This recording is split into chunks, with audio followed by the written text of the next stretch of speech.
하박국 3장 1절과 2절 두 절 말씀 보겠습니다. 우리 다 같이 한 목소리로 읽습니다. 시기온옷에 맞춘 선지자 하박국의 기도라. 여호와여, 내가 주께 대한 소문을 듣고 놀랐나이다. 여호와여, 주는 주의 일을 이 수년 내에 부응하게 하옵소서. 이 수년 내에 나타내시옵소서. 진노 중에라도 긍휼을 잊지 마옵소서. 아멘. 자, 하박국 3장 어떤 내용이라고 그랬습니까? 하박국이 시기온옷에 맞춰 하나님께 드린 기도다라고 말씀드렸어요. 자, 그런데 기도, 어떤 기도가 진정한 기도일까요? 우리가 그저 무조건 하나님께 부르짖고 간구한다고 해서 그 기도가 다 진정한 기도가 될 수는 없어요. 진정한 기도는 어떤 기도가 진정한 기도인가? 하나님이 받을 수 있는 기도여야 진정한 기도죠. 특별히 하나님이 기뻐 받을 수 있는 기도, 그런 기도가 진정한 기도예요. 자, 그러면 어떤 기도가 하나님이 받을 수 있는, 특별히 하나님이 기뻐 받을 수 있는 기도인가? 오늘 이 하박국 선지자가 드린 이 기도가 우리에게 좋은 기도, 하나님이 정말 기뻐 받을 수 있는 기도의 모범이 무엇인지를 우리에게 가르쳐 주고 있어요.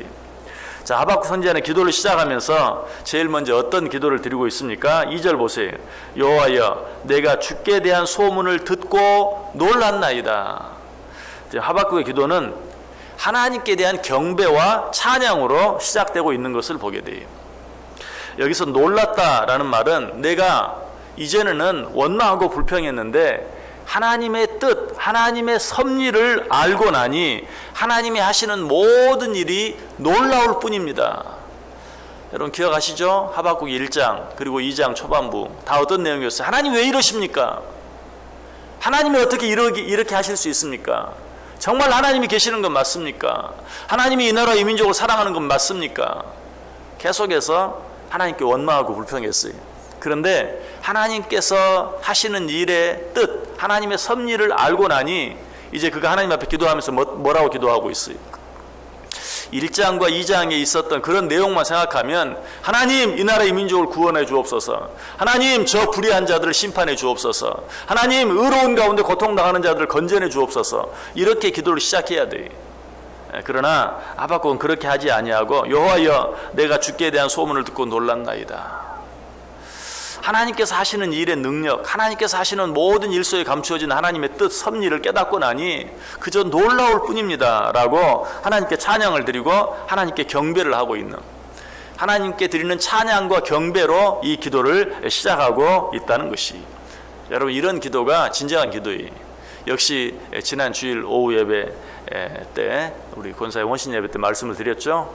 기도에 5가지 요소가 있다. 그 첫 번째가 뭐예요? 찬양과 경배. 두 번째가 무엇입니까? 첫 번째가 찬양과 경배이고 두 번째는 하나님께 감사, 그리고 세 번째는 회개, 네 번째는 간구, 다섯 번째는 예수님의 이름으로 기도합니다 라는 것이라고 그랬어요. 진정한 기도는 이 5가지 요소가 다 들어가 있어야 하는데 첫 번째가 뭐예요? 찬양과 경배라는 것이. 여러분 하나님께 기도를 드리면서 얼마나 하나님께 찬양과 경배를 드리고 있는지 한번 생각해 보세요. 여러분 지금 하박국 선지자는 어떤 상황 가운데 있습니까? 너무나 어렵고 다급한 상황 가운데 있어요. 하나님이 뭐라고 말씀하셨어요? 너희들 이런 식으로 계속 가면 망한다 라고 이야기했어요. 곧 망할 수밖에 없는, 적들에게 곧 나라와 민족을 빼앗길 수밖에 없는 그런 다급한 상황 가운데 있어요. 그러나 그런 가운데서도 하박국은 하나님께 기도를 시작하면서 어떻게 하나님을 찬양하는 것으로, 하나님께 경배를 드리는 것으로 그 기도를 시작하고 있다는 것이, 이런 기도를 우리가 다윗이 드린 기도를 통해서도 잘 보게 돼요. 역대상 29장 10절부터 19절까지에 보면 다윗의 기도가 나오는데 그 기도 전체가 하나님께 드리는 찬송이었던 것을 보게 돼요. 우리 그 앞에 몇 절만 한번 찾아서 읽어보겠습니다. 역대상 29장 10절에서 13절까지 구약성경 역대상 29장 10절에서 13절까지만 한번 읽어보겠습니다. 역대상 29장 10절에서 13절까지.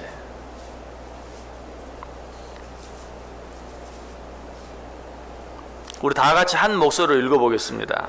다윗이 온 회중 앞에서 여호와를 송축하여 이르되 우리 조상 이스라엘의 하나님 여호와여 주는 영원부터 영원까지 송축을 받으시옵소서. 여호와여 위대하심과 권능과 영광과 승리와 위엄이 다 주께 속하였사오니 천지에 있는 것이 다 주의 것이로소이다. 여호와여 주권도 주께 속하였사오니 주는 높으사 만물의 머리이심이니이다. 부와 귀가 주께로 말미암고 또 주는 만물의 주제가 되사 손에 권세와 능력이 있사오니 모든 사람을 크게 하심과 강하게 하심이 주의 손에 있나이다. 우리 하나님이여 이제 우리가 주께 감사하오며 주의 영화로운 이름을 찬양하나이다. 아멘. 이런 찬양이 여기서 끝나지 않고 17절까지 계속돼요. 오늘 꼭 집에 가셔서 나머지 기도들을 계속해서 한번 읽어보세요. 이런 기도야말로 하나님께서 기뻐하시는 기도예요. 언뜻 보면 어때요? 무슨 찬양 가사지 이게 기도가 아닌 것 같죠? 역대상 29장에서 다윗이 드린 그 기도, 이거 뭐 찬양 가사, 아니 어쩌면 시라고 말할 수 있어도 전혀 기도처럼 보이지 않아요. 그러나 이런 기도가 진정한 기도이고 이런 기도를 하나님이 기뻐하신다. 자, 내 기도를 하나님이 기뻐하시는가 기뻐하시지 않는가? 그 첫 번째 판단 요소가 내가 하나님께 내 기도 속에 하나님을 향한 찬양과 경배가 들어있는가 없는가. 역대상 29장 10절부터 20절까지 나와 있는 이 다윗의 기도 가운데 앞에 8절이 찬양과 경배예요. 그리고 그 마지막 2절 18절과 19절 2절만이 하나님께 드리는 간구가 나와요. 우리는 주로 기도를 뭐라고 생각해요? 간구하는 것만 기도다. 그런데 다윗이 하나님께 드린 기도의 10구절 가운데 8구절은 찬양, 그리고 2구절만 이렇게 해주세요 라고 간구하는 내용이었다. 이것을 볼 때 하나님께서 어떤 기도를 기뻐하시는가 하는 것을 잘 알게 돼요. 무엇보다 예수님께서 우리에게 가르쳐 주신 주기도문, 그 주기도문은 어떻게 시작합니까? 하늘에 계신 우리 아버지여. 이 하늘에 계신 우리 아버지여라는 말은 단순히 하나님을 부르는 기도가 아니에요. 우리가 하박국 2장 우리 3장 마치기 전에 2장 마지막 부분에 생각해 보았죠. 우리 하나님은 어떤 하나님이신가? 하늘에 계신 하나님. 그 하늘에 계신 하나님이라는 그 말씀 속에는 엄청난 의미들이 들어있었죠. 하나님은 하늘에 계시고 우리는 땅에 계신다. 그 앞에서 우리가 어떻게 해야 되는가 여러 시간 동안 생각해 보았어요. 하늘에 계신 우리 아버지여, 이 말은 저 높고 높으신 하늘에 계신 하나님, 그래서 우리의 모든 것을 감찰하시는 하나님, 우리의 모든 사정 형편까지도 다 아시는 하나님, 아실 뿐만 아니라 이 땅에서 일어나는 모든 일을 온전히 주관하고 계시는 하나님, 이 하늘에 계신 하나님이라는 의미 속에는 그런 내용이 포함되어 있어요. 하늘에 계신 하나님, 이 땅에 있는 나로서는 도무지 그 뜻을 다 헤아릴 수 없을 만큼 높고 귀한 뜻을 가지신 하나님. 여러분 주기도문 할 때 정말 그런 의미들을 생각하면서 기도해 보세요. 하늘에 계신 아버지. 주기도문 아니라도 여러분 기도할 때 그렇게 기도하시죠. 하늘에 계신 아버지요. 그러나 그 의미가 무엇인지를 생각하면서 기도해 보세요. 그렇게 할 때 그 기도는 이미 시작하자마자 하나님이 기뻐 받으실 수 있는 그런 기도가 된다는 사실이. 기도는 간구만이 아니, 단순한 간구만 기도라고 생각하는 분들은 절대 기도를 오래 할 수 없어요. 여러분이 뭐 필요한 것들이 많이 있겠지만 그 필요한 것들을 1, 2, 3, 4, 5, 6, 7, 8, 9, 10으로 적어서 기도해도 10분이면 끝나고 말아요. 오래 기도할 수 있는 기도는 정말 하나님 앞에 간구하고 찬송하고, 여러분 그렇죠? 찬송은 하루 종일 부를 수 있어요. 하나님 앞에 찬송하는 기도를 드릴 때만 우리는 오래 기도할 수 있고, 무엇보다도 사도 바울 우리에게 뭐라고 말합니까? 쉬지 말고 기도하라. 그러나 단순한 간구만을 기도하는 사람은 절대로 쉬지 않고 기도할 수 없어요. 하나님을 향해 찬양하는 찬양의 기도를 드리는 사람만이 쉬지 않고 기도할 수 있어요. 밖에 나가서 걸어다니면서도 높은 하늘을 쳐다보면서 정말 저 하늘을 창조하신 하나님, 바뀌는 계절을 보면서도 봄, 여름, 가을, 겨울을 만드시고 진행해 가시는 그런 하나님, 또 그런 모습들을 보면서 정말 그 하나님의 위대하심을 날마다 찬양할 수 있는 것이. 여러분 제가 기도에 대해서 말하면서 자주 말씀드렸죠. 중보기도, 남을 위해서 드리는 기도, 그 기도가 나를 위해서 드리는 기도보다 더 중요하고 더 우선적이다 라고 말씀드렸어요. 마찬가지 기도할 때 하나님 이것 해주세요, 저것 해주세요 라고 드리는 간구보다 더 우선적으로 해야 될 기도가 바로 하나님을 향해서 찬양하고 경배하는 것이. 또 제가 중보기도에 대해서 말씀할 때 그렇게 말씀드렸어요. 설령 내가 나 자신을 위해서 기도 못한다 할지라도 다른 사람들을 위한 중보기도를 힘쓰다 보면 내가 나를 위해서는 미처 구하지 못한 것까지도 우리 하나님께서는 들어주신다. 그래서 여러분이 정말 기도할 시간이 충분하지 못하다고 느껴진다면 나를 위해서 기도할 것이 아니라 오히려 다른 사람을 위해 기도해야 한다. 왜? 다른 사람을 위한 기도는 그 사람에게만 영향을 미칠 뿐만 아니라 나에게도 영향을 미치기 때문에 오히려 시간이 없으면 내 일보다도 다른 사람의 일을 위해서 먼저 기도해야 된다. 하나님을 찬양하는 것도 마찬가지. 아유, 지금 하나님을 향해서 찬양하고 경배하는 것도 좋지만 지금 내 상황이 너무 다급해요. 너무 급해요. 너무 급한 일들이 많아요. 너무 어려운 일이 많아요. 그러면 그럴수록 어떻게 해야 돼요? 더 하나님을 찬양해 보세요. 하나님 이것이 필요합니다. 저것이 필요합니다. 라고 나아가기 전에 하나님을 향해서 찬양해 보세요. 경배해 보세요. 그러다가 미처 내가 필요한 것을 아뢰지 못했다 할지라도 하나님이 어때요? 찬양을 받으시기에 기뻐하시는 하나님께서 내가 필요한 것을 미처 구하지 못했다 할지라도 성경은 뭐라고 말해? 내가 구하기 전에 우리의 필요를 이미 아신다고 그랬어요. 내가 구함으로 말미암아 내 필요를 아시고 하나님이 그것을 주시는 게 아니. 내가 구하기 전에 나의 필요를 아시는 그 하나님을 한번 찬양해 보세요. 하늘에 계신 아버지여, 하늘에 계신 우리 아버지여 라는 말 속에 그런 의미가 포함되어 있어요.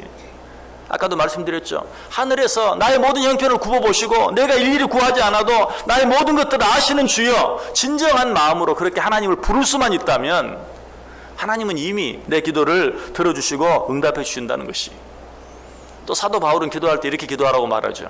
감사함으로 하나님께 아뢰라. 어떻게 하는 것이 감사함으로 하나님께 아뢰는 것입니까? 하나님을 향해 찬양하고 경배함으로 기도하는 것이 감사함으로 하나님께 기도하는 것이. 이런 기도를 드리면 하나님이 들으사 우리의 길이 평탄하게 되고 형통하게 되어질 것이라고 이야기하고 있어요. 우리는 하나님 앞에 기도할 때 늘 제일 먼저 하나님께 찬양과 경배를 드릴 수 있어야 된다. 하나님께 기도할 때 가장 많이 하나님을 찬양하고 하나님을 경배할 수 있어야 된다. 찬양과 경배가 없는 기도는 무례한 기도예요. 사무엘상 2장 30절에 말합니다. 나를 존중히 여기는 자를 내가 존중히 여기고 나를 멸시하는 자를 내가 경멸하리라. 여러분 지극히 적은 부탁을 어떤 사람에게 할 때도 안녕하셨어요. 아유 참 얼굴 좋아지셨네요. 요즘 평안하신가 봐요. 좋은 일 많으신가 봐요.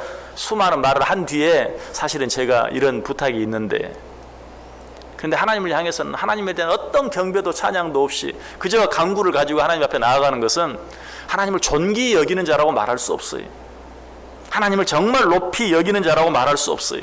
우리 하나님이 또 뭐라고 말해요? 그를 높이라. 그리하면 내가 너희를 높이겠다. 먼저 하나님을 높여보세요. 성경이 뭐라고 말하죠? 먼저 그의 나라와 의를 구하라. 그리하면 이 모든 것을 너희에게 더하시리라. 그 앞에는 어떤 말씀이 나오죠? 무엇을 먹을까, 무엇을 마실까, 무엇을 입을까 염려하지 말라. 너희는 먼저 그의 나라와 의를 구하라. 먹을 것, 마실 것, 입을 것을 구하기 전에 하나님의 나라와 영광을 찬미해보라. 그리하면 그 모든 것을 너희에게 주시겠다라고 우리에게 말씀하고 있어요. 자, 오늘 우리는 하나님께 기도하기 위해 나왔습니다. 어떻게 기도하기를 원하십니까? 하나님 앞에 감사하면서 하나님을 찬양하는 그런 기도를 드려보세요. 내가 이 새벽 시간 남들은 모두 잠자고 있는 시간에 나는 하나님 앞에 나와 기도할 수 있으니 감사합니다. 이것이 내게 주신 은혜입니다. 라고 하나님을 찬양해 보세요. 하나님의 간밤에도 편히 힘을 얻게 하시고 내게 내 생명을 하루 더 연장해 주셔서 이 한날을 기도로 시작할 수 있게 하시니 감사합니다. 기도로 시작해 보세요. 남들은 일주일에 그저 한 번 나와서 예배하고 기도할까 말까 하는데 나는 매일매일 하나님 앞에 나와 기도하고 찬송할 수 있니 주여 감사합니다. 그렇게 기도를 시작해 보세요. 그 기도는 이미 하나님이 기뻐 받으시는 기도가 돼요. 그 뒤에 나의 필요를 일일이 아뢰지 않다 할지라도 하나님을 찬양하는 우리의 입술을 보고 우리의 마음을 보고 하나님이 이 하루도 우리와 함께 하시고 우리의 남은 모든 삶 속에서 우리 속에 필요한 모든 것들을 내가 생각지 못한 것까지 공급해 주실 수밖에 없어요. 하나님을 먼저 높이는 자들에게. 여러분 이것이 진정한 기도예요. 오늘 하박국이 하나님께 그렇게 기도한 것처럼 우리도 하나님 당신의 은혜와 사랑이 놀랍습니다. 또 한 번 내게 하루의 시간을 더해 주셔서 하나님 앞에 나와 이렇게 기도할 수 있는 은혜를 주시는 것.